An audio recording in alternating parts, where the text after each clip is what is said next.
Coucou les mecs. Aujourd'hui nous allons faire l'unboxing de la SRX 8 Serpent de BB. Mais avant ça, nous avons ici, je vous en ai parlé, encore un Obao Hyper SC8.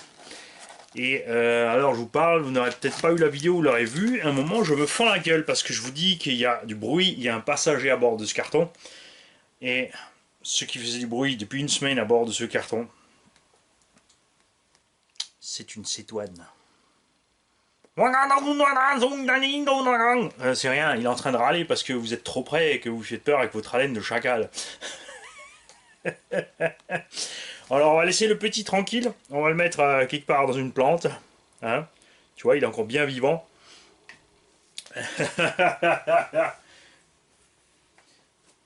Pauvre petit. Sans plus attendre, le carton de Mr. B. Mr. B qui nous a envoyé. Je vais couper là, tranquille sur les côtés, on va faire gaffe.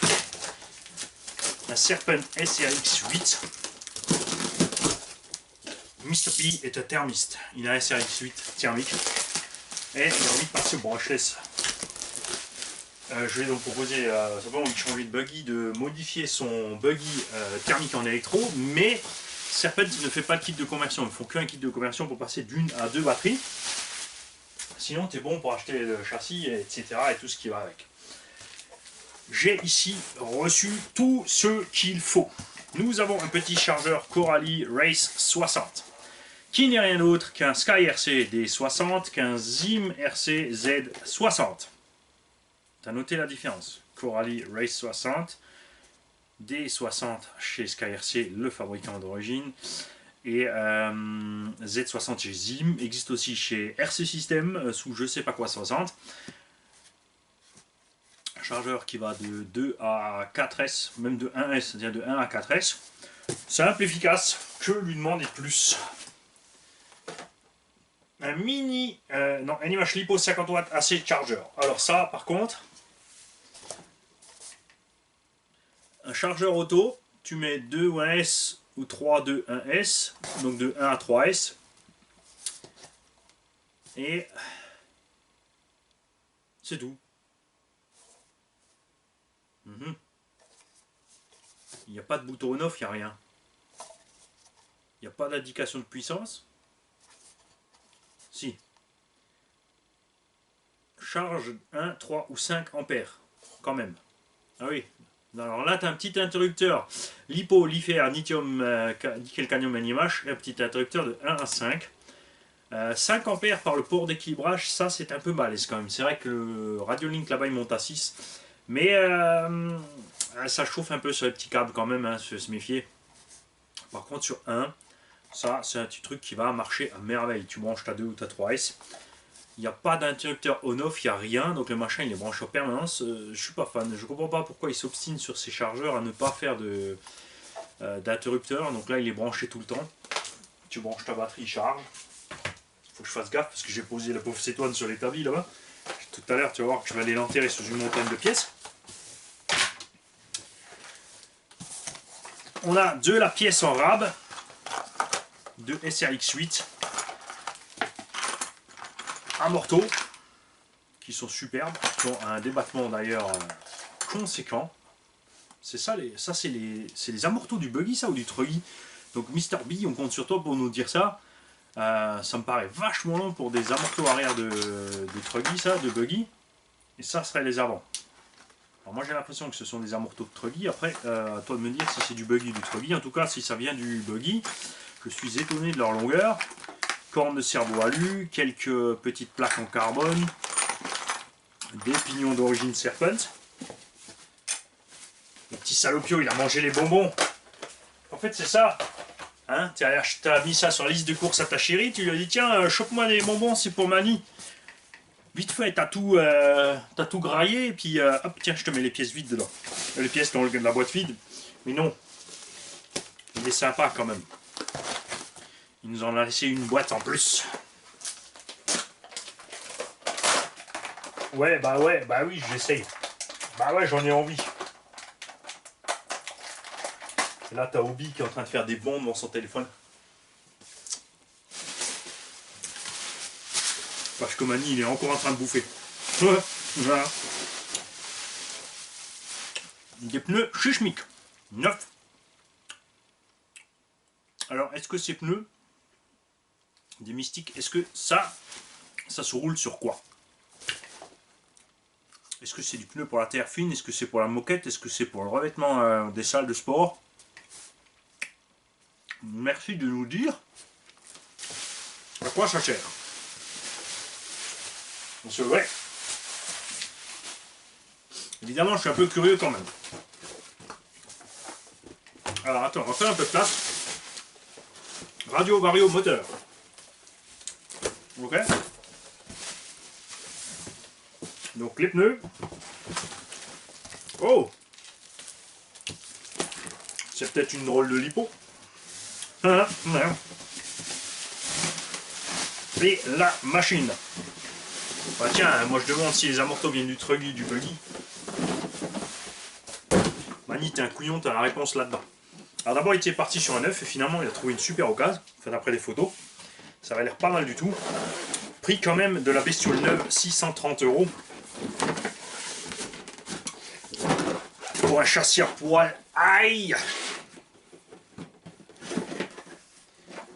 Et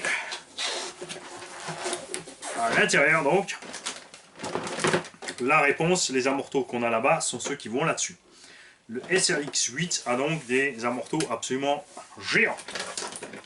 C'est bien qu'ils soient démontés, on va pouvoir vous le montrer de plus près. On a de la pièce en rab, on a de l'huile, on a tout ce qu'il faut. Donc le châssis c'est le même que sur la... Le même matériau évidemment que sur la 811 GT LVB que j'ai là-bas ou que sur le Cobra MTE. Ça c'est un engin qui roule sur circuit complètement raboté. Je m'y ferai jamais, hein. Moi je suis désolé, mais si je vais sur un circuit, les mecs, il n'est pas question que je roule à 2 cm du sol. Moi je remonte les couilles de mon buggy et je le massacre un minimum. Des vis crucides dedans. Bobo.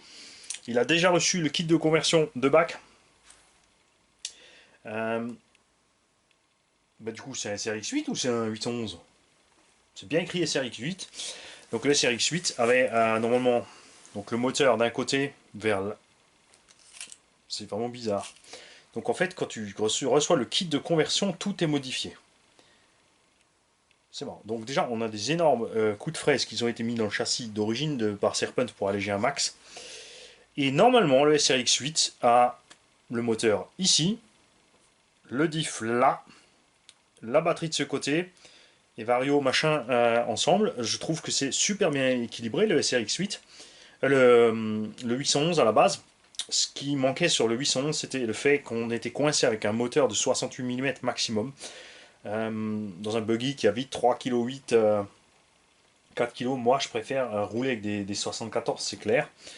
Et celui-ci a reçu un kit de conversion donc, pour passer à 2 bacs de lipo.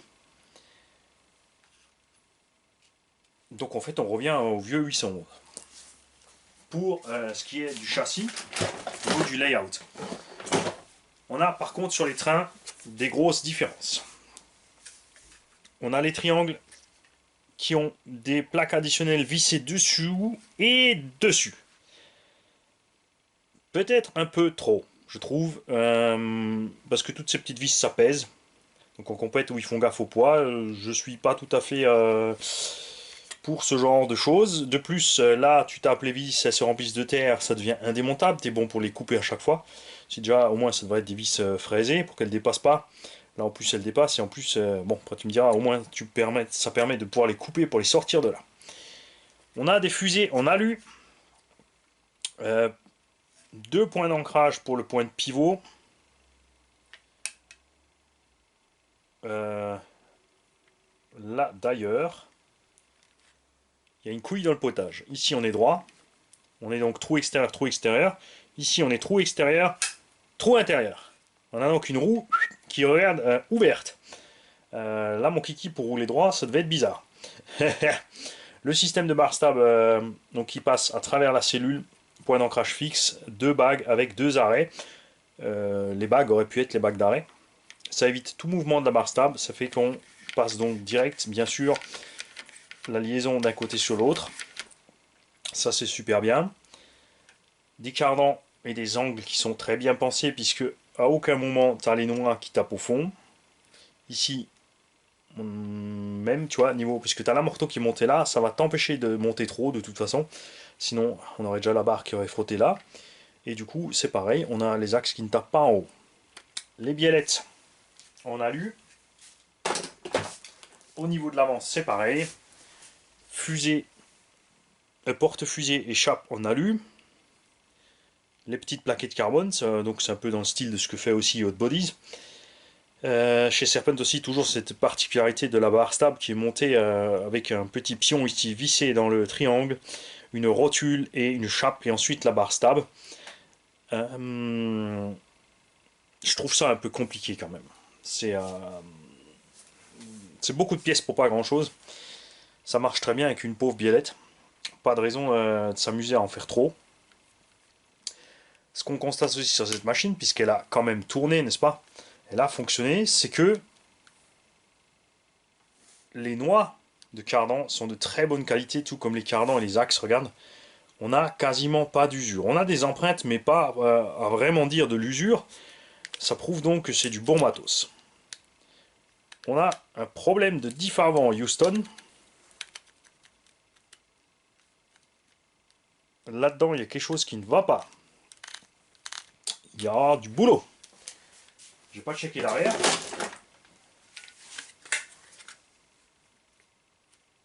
Là, tout baigne. Pas de souci. Noix de cardan centrale aussi, overkill. C'est les mêmes bien sûr que sur le thermique. Sur le thermique, en plus, ici, tu as donc tes disques de frein montés dessus. On a vraiment beaucoup d'épaisseur en matière ici. On a plus qu'un millimètre de surface d'appui sur l'axe. Ce qui explique la faible usure et pourquoi chez Serpent on ne bousille pas les noix de cardan à la Hobbytech, qui même après avoir fait des renforcés ne comprend toujours pas pourquoi leurs noix de cardan se bouffent. D'après eux, c'est la faute des pilotes amateurs, hein. C'est tous des bouffons, tous des brutes et des fous des gaz, ils savent rien faire.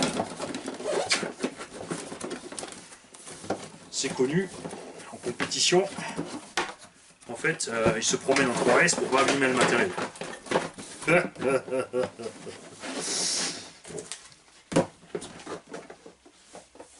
On a donc là-dessus du boulot à faire en révision.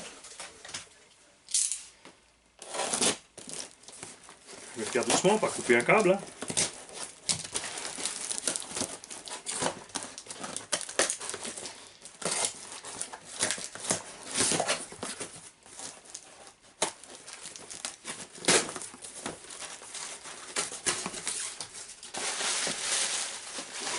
Sanva, est-ce que c'est la MT44 ou une autre? Oui, MT44, c'est écrit dessus.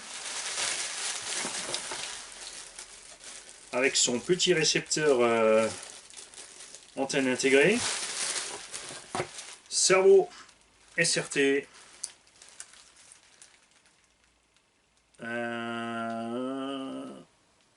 27 kg, 0,07 secondes en 8,4 volts. En 7,4 il sort 0,75.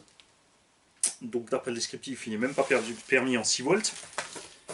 Le petit module Wi-Fi, ça les compétiteurs aiment bien, ça permet vraiment de régler directement selon le circuit le vario, c'est pas mal. Et à mettre dedans un XR8 Plus avec son 4268 G2 1900 kV. C'est la grande mode en compète actuellement de passer sur une taille de moteur inférieure. Je suis pas fan du tout. Un moteur plus petit va forcer plus pour emmener un véhicule du même poids. C'est pas les... Là sur le combo tu économises quoi, 30, 40 grammes, 50 grammes, allez, qui va changer quelque chose. Évidemment on a moins de conso sur le papier. La conso, est-ce que c'est un problème avec les accus qui vont jusqu'à 8000 mAh de jour, sachant qu'un 4008 suffit à faire une manche de 10 minutes? Pas vraiment. Je suis pas fan de ces petits moteurs. C'est sûr que leurs puissances ont évolué, c'est souple. Après, c'est adapté au circuit. Les circuits n'ont pas... enfin, il n'y a pas beaucoup de circuits. Il y a des grands circuits, mais il y en a beaucoup qui n'ont pas, évidemment, la possibilité de changer leur infrastructure à gogo et d'agrandir sans arrêt pour accueillir les nouvelles puissances. Parce qu'il faut dire ce qui est, ces engins brushless sont de plus en plus puissants. la raison aussi pour laquelle souvent en compète, il roule pas en 6, c'est parce que 4S ça suffit. Et quand 6S sur le circuit, t'es overkill, tu fais mouliner à mort, tu t'amuses, c'est clair, mais t'endommages d'autant plus le circuit, ça aussi il faut voir. Et ça, ce ne sont pas des pièces, c'est un pâté de canard au magret de canard fumé, un pâté de canard basque au piment, et un pâté du dimanche, un pâté du dimanche. Made in France. On compte sur Mr. B pour nous dire d'où ça sort. Et pour faire descendre tout ça, rien que la couleur, ça me plaît. Nous avons reçu un Sauterne 2016 Château Voignier. Bon. Moi, les gars, je vous laisse là. Je vais éteindre. Je vais aller me chercher, avant que la boulangerie ferme, une bonne baguette bien fraîche de chez nous. Et je vais aller me faire du pâté avec un bon pinard. Oh bah adieu, salut. Stop. Ouais, non, je suis pas parti manger mon pâté, vous en faites pas. Mr. B nous a laissé un mot dans le colis. Comme convenu dans mon précédent message, je t'envoie ce Serpent SRX 8E qui très certainement a révisé diff à morteau. Tout l'électro est neuf, comme tu peux le constater, il y a dans ce colis des choses qui ne concernent pas le modélisme. Comme tu le constates, je te laisse découvrir ça dans les vidéos du unboxing que tu feras, je l'espère. Ah, bien sûr qu'on fait les vidéos. Les 2 chargeurs, c'est cadeau pour le garage. Eh ben merci B, franchement je m'y attendais pas, c'est super. Tonton Benoît. PS, câblage en EC5 et l'huile d'origine du kit. Ça roule ma poule, on va te faire ça. Et sans plus attendre, on va pas se suivre.